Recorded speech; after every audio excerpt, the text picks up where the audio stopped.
speaking with us today. Dr. Reddy, let me start by getting your view on the entire vaccine question. Now, we'll play out also for our viewers an interview I did today with Kiran Mazumdar Shaw, where she clearly said if it was me, I would have started bulking up and producing vaccines from August of 2020, even at risk. Do you think that's the opportunity India missed? Well, actually, we should have planned our vaccination drive with some intensity and urgency when the cases were quite down in early January. We should have utilized the period of 3 months for driving our vaccination forward. Assuming that the regulatory clearances were given for 2 vaccines only in early January, on January 2nd and 3rd, even then prior orders could have been placed. But I believe when we're really looking at now what's the current scenario of 18 plus the entire adult population to be immunized, that is 75% of India's population. Even if you look at the 18 to 44 group that has been added later on to the earlier prioritized groups, that is 595 million, which means that you require about 1.2 billion doses for this new group alone. And we can't afford to ignore the most vulnerable group, which is 45 plus and above, and the people with comorbidities below. So I think we do need, firstly, to ensure that we have adequate vaccine supplies. And secondly, with limited supplies currently available, we continue to need, we have to continue to maintain a focus on the most vulnerable people, that is the 45 plus, as well as the younger people with comorbidities. And the 18 to 44 group without comorbidities, perhaps we'll have to wait a little longer. Now, so how much longer? Just a follow-up, very quick follow-up question there, Dr. Reddy. With the calculations that you've put out, we need over 1 billion doses. And if from July, Covishield will be produced or Serum Institute will produce 100 million a month, don't forget that they also have other contracts they've signed which they're not fulfilling right now. So how long does that take then? Because do we have enough clarity on how much Sputnik we'll get, how much Bharat Biotech will be able to produce? We really do not know, but we also know that 850 million doses of Sputnik were to be produced in India by at least 6 manufacturers contracted for the international market.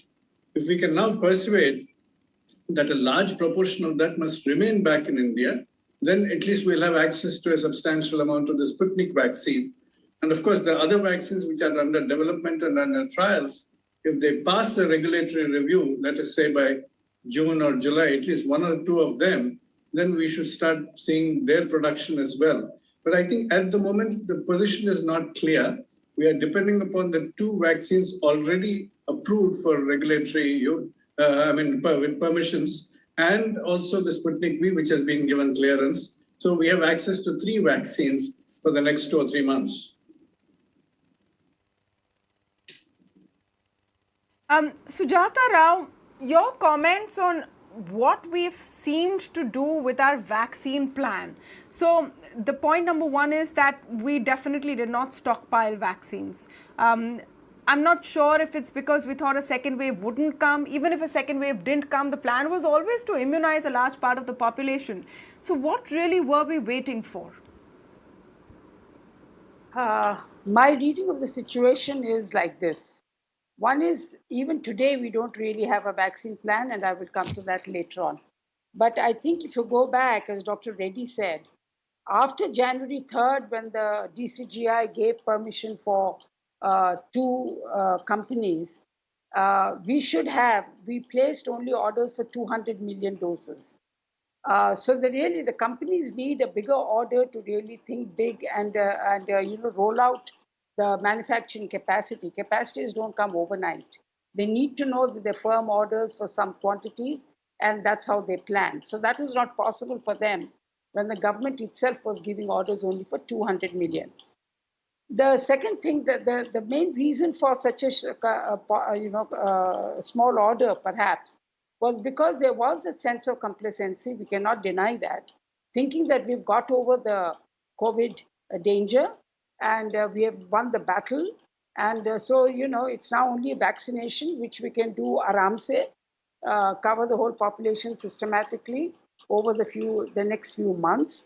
And that comfort feeling we had.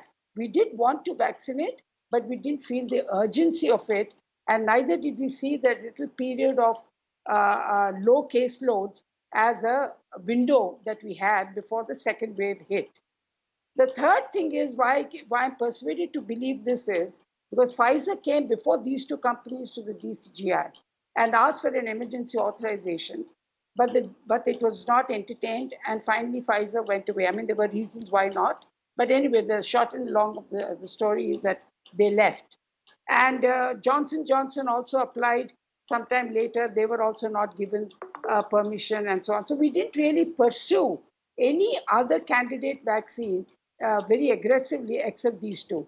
And if you see the manner in which out of this small 200 million, we gave away 66 million for on a goodwill and commercial sales and goodwill sales to our neighbors and other countries. So there was, I think, a failure to appreciate the importance of this vaccine and the time to really cover.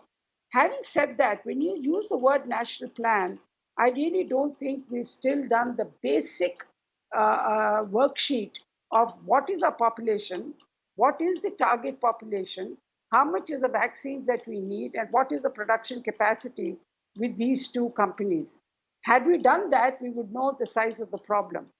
And the manner in which the eligibility criteria kept on expanding without any reference to the fact that we don't have the supply of vaccines. First, it was elderlies, then it became those with above 60s, then it became those 45 with comorbidities, and then they suddenly on 20th, the states asked, and therefore we've said, okay, so plus 18. I think that was a little too casual. I cannot believe that they could make such a statement, because how do you furnish it? Right now, if you believe that vaccines have an impact, you must have, I'm told, at least 70% of the population must be vaccinated. And that alone requires a 1.3 billion vaccines, of which you've already got a target of plus 45 who have to be covered. And we've only covered how much? 12% of them. And so we still have a huge number still pending to cover. For that requires about 428 million doses. Percent with one dose. No, let's just go through the figures. We've covered 12% with one dose, and we've covered about 2% with both doses, which would be counted as fully vaccinated. Plus